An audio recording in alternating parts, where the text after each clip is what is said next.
Hello everyone, स्वागत करता हूं आपका मेरे YouTube channel maths with Harish में। गाइज, आज मैं आपके लिए लेकर आया हूं क्लास 10th का, और क्लास 10th का आज मैं शुरू करने जा रहा हूं चैप्टर नंबर 5 एक्सरसाइज 5.1। और ये जो चैप्टर है इसका नाम है AP arithmetic progression. Okay guys, तो ये है मेरा पहला सवाल। ठीक है, जो पहला सवाल हमसे पूछा गया है उसमें पूछा गया है कि निम्न में से किन स्थितियों में संबद्ध संख्याओं की सूची एपी है और क्यों। ठीक है,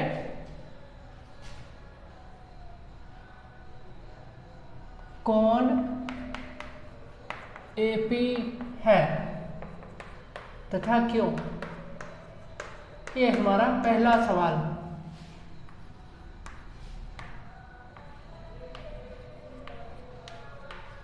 Which are in the form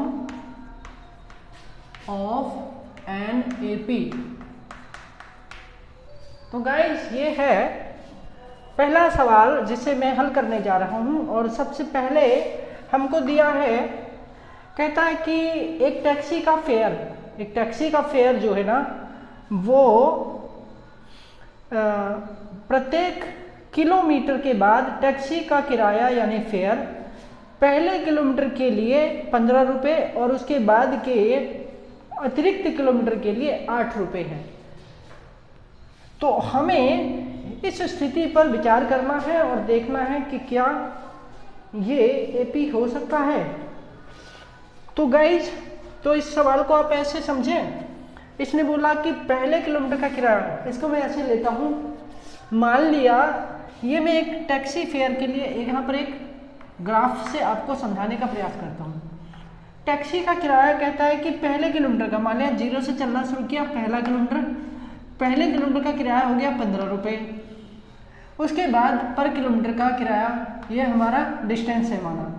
ठीक है, 1 किलोमीटर, 2 किलोमीटर, 3, 4 ऐसे दिखाया। यहाँ से 0 से 1 किलोमीटर का किराया 15 रुपये।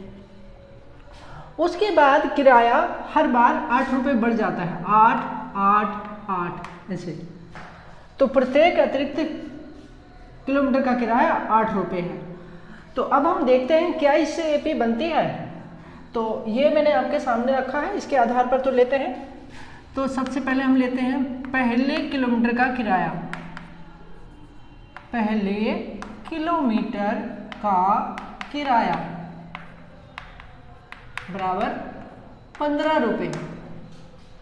ठीक है, फेयर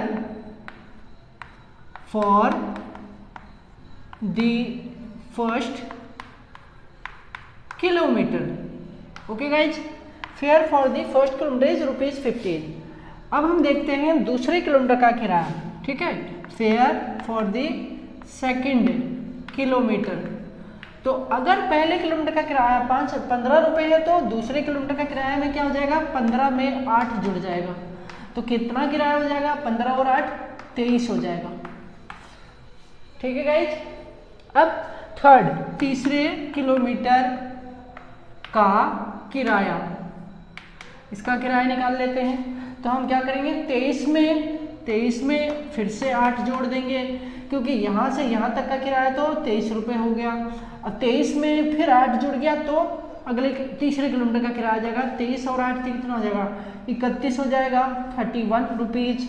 अब निकाल लेते हैं, एक और चेक करते हैं। फोर्थ किलोमीटर का किराया कितना हो जाएगा, 31 प्लस 8 कितना हो जाएगा, 39 रुपीज। अब आपने देखा बच्चों कि चौथे किलोमीटर का किराया 39 रुपीज है। तो इस तरह से हमने पहले 4 का निकाल लिया। अब हम ये देख रहे हैं, इसमें हमने ये देखा कि पहले किलोमीटर का किराया हमारा 15 रुपीज है। ओके, पहले किलोमीटर का किराया 15 रुपये है, फिर 23 रुपये, फिर 31 रुपये, फिर 39 रुपये। अब इसमें हम एक चीज़ देख रहे हैं कि पहले किलोमीटर का जो किराया है 15 रुपीज़, उसके बाद प्रत्येक अतिरिक्त यानी कि इसके बाद के जो नंबर हमें प्राप्त हो रहे हैं वो नंबर एक निश्चित संख्या 8 जोड़ने से प्राप्त हो रहे हैं। ठीक है, निश्चित संख्या 8 जुड़ रहा है हर बार, देख रहे हैं। ये पहला हो गया, यानी कि ये जो हमारे नंबर हमें प्राप्त हुए ये एपी के फॉर्म में है। क्लियरली ये बात क्लियर होती है कि ये एपी के फॉर्म में है। ठीक है, 15, 23, 31 एंड 39, ठीक है, एपी के रूप में है। अच्छा, ये एपी के रूप में क्यों है? क्योंकि सार्व अंतर 8 है। ठीक है, तो क्योंकि कारण हम देते हैं इसका, ठीक है, कारण हम देते हैं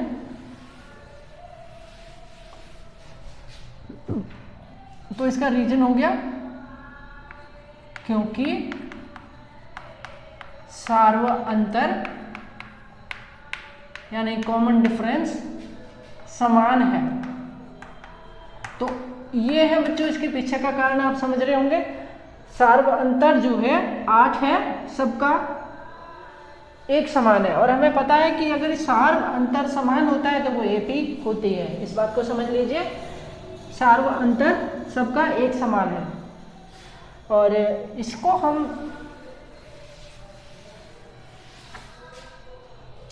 इस तरह कह सकते हैं, इंग्लिश वालों के लिए clearly 15, 23, 31 and 39 are in the form of an AP because reason क्या है? रीजन कॉमन डिफरेंस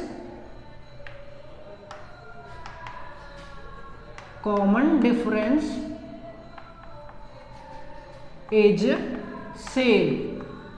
जो कॉमन डिफरेंस है वो सेम है, इसलिए यह एक एपी है। ओके, तो ये हो गया मेरा पहला सवाल, पहले सवाल का पहला भाग। अब हम लेते हैं इसका दूसरा भाग, और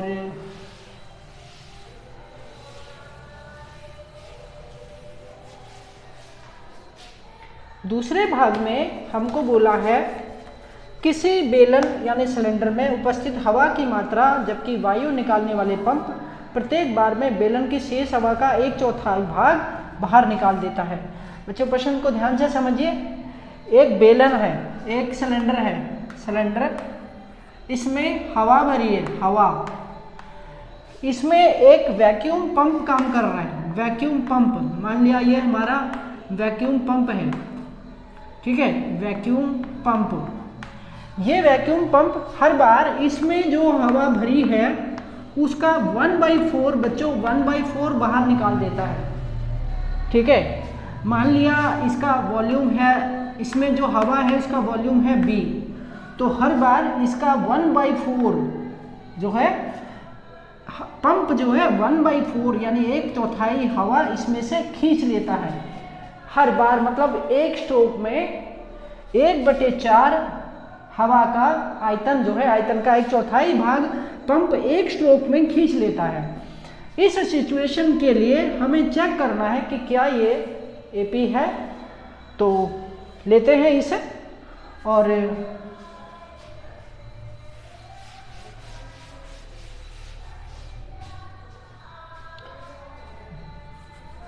पहले का दूसरा पार्ट हमने लिखा, माना हवा का आयतन,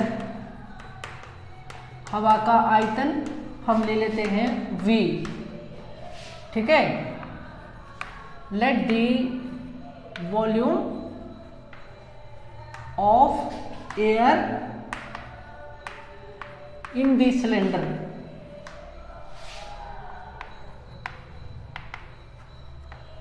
सिलेंडर यानी बेलन में हवा का आयतन हमने मान लिया V।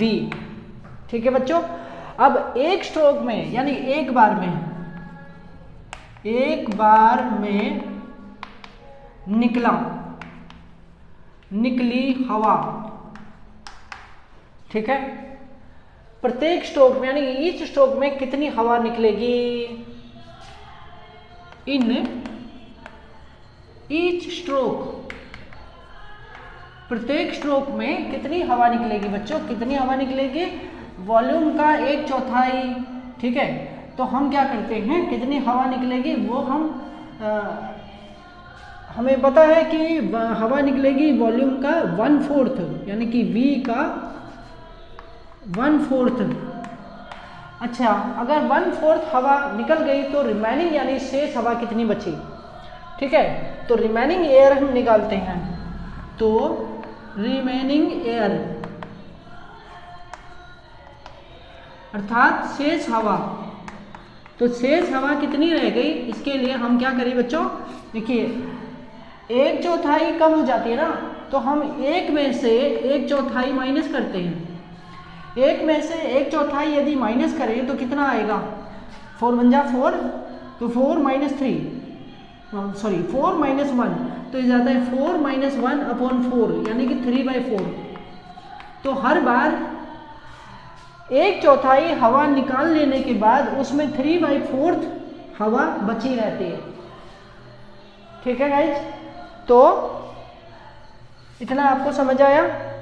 मैंने ये मान लिया कि उस बेलन में, सिलेंडर में टोटल उसका वॉल्यूम जो हवा का आयतन है, यानी जो उसमें हवा है वो उसका आयतन है V, और एक बार में एक स्ट्रोक में जो हवा निकलती है वो 1/4 होती है।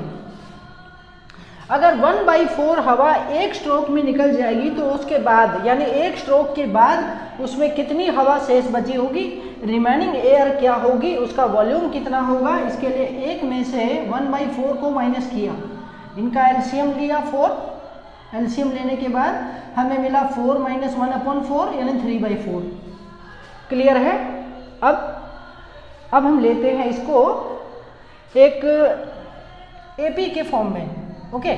अब एपी के फॉर्म में कैसे लिया जाए, देखिए एपी के फॉर्म में इस तरह से लिया जाए, तो हमारे पास जो वॉल्यूम होगा एयर का वॉल्यूम वो ये होगा V, ठीक है। फिर क्या होगा, V का 1/4 यानी कि V × 3/4 इतना हवा बची। फिर कितनी बची, फिर बची V × 3/4 का स्क्वायर, इतनी हवा बची। फिर कितनी बचेगी, फिर बचेगी V × 3/4 का क्यूब। तो ध्यान दीजिए यहाँ पावर 1 है, यहाँ 2 है, यहाँ 3 है। इस तरह से आपको जो रिमेनिंग एयर है उसका पावर बढ़ाना है, ओके। जो रिमेनिंग एयर है उसका पावर आपको बढ़ाना है। तो ये है। अब हम ये ध्यान देखिए, यहाँ पर देख रहे हैं, इसको हम देख पा रहे हैं कि यहाँ पर जो हमारा कॉमन डिफरेंस है वो 3/4 की पावर 1 है, यहाँ पावर 2 है, यहाँ पावर 3 है। हम ये क्लियरली देख पा रहे हैं कि जो हमारा कॉमन डिफरेंस निकल कर आया वो सेम नहीं है। देख रहे हो आप, ये सेम नहीं है। देखिए ये V है, V ये पहला पद हो गया, ये दूसरा पद हो गया, इसमें V × ये है, फिर V × ये, V × ये, ओके। तो इसको हम ऐसे भी ले सकते हैं, ओनली V। सिमिलरली यहाँ पर भी केवल V लेते हैं, इसका मतलब मल्टीप्लाई ही होता है। तो ये हो गया। अब यहाँ पे क्लियरली हम ये देख पा रहे हैं कि ये नंबर सेम नहीं है, सेम नहीं है, तो इसका मतलब ये AP नहीं है। तो हमने ये क्या पाया, हमने ये पाया जो एडजेसेंट टर्म्स है वो सेम नहीं है। दी एडजेसेंट टर्म्स, जो एडजेसेंट टर्म्स हैं, ठीक है, adjacent terms do not have the same difference, उनका डिफरेंस सेम नहीं है। सेम डिफरेंस यानी कि समान अंतर नहीं है, ठीक है। जो अंतर है हम ये कह सकते हैं कि अंतर समान नहीं, अंतर समान नहीं। जो संलग्न पद हैं, संलग्न पद उनका सार्वअंतर समान नहीं। संलग्न पदों का, संलग्न पदों का, जो हमारे संलग्न पद हैं उनका अंतर समान नहीं है, हमने ये पाया। इसका मतलब ये हुआ कि यह एक एपी नहीं है। तो ये क्लियर है, ठीक है, this is not an AP. तो जवाब हम लिखेंगे, क्या लिखेंगे, यह एपी नहीं, ठीक है, this is not an AP. और रीजन क्या हो गया, रीजन ये है कि कॉमन डिफरेंस सेम नहीं है। रीजन हो गया कॉमन डिफरेंस